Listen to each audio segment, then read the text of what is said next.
guys, this is Storm with Off Leash Canine Training Charlotte. I have 5-month-old Golden Retriever puppy Blizzard here with me today. Blizzard just got dropped off to our 1-week on-leash board and train program. He's coming to training just for some general obedience issues, some general puppy stuff. He jumps up on people, he pulls on the leash. He doesn't have too much exposure and can be pretty timid in new places and new surroundings. They have gone through some training in the past. Sometimes he'll do it, sometimes he won't. Let's check out what we can get Blizzard to do for us today on day 1.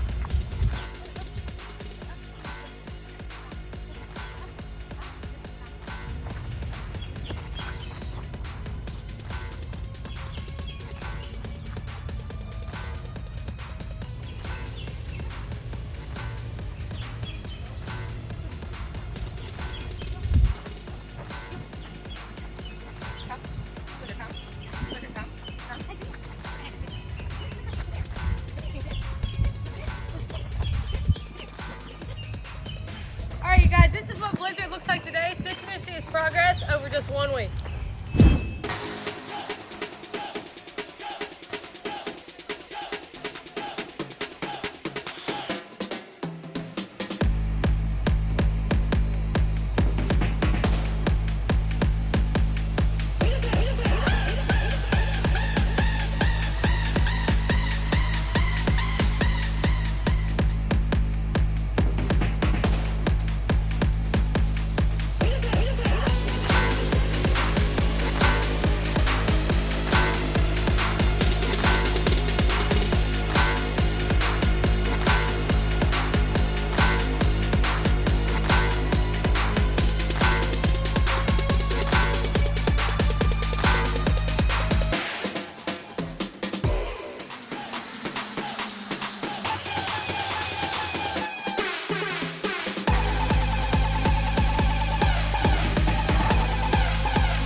Yeah.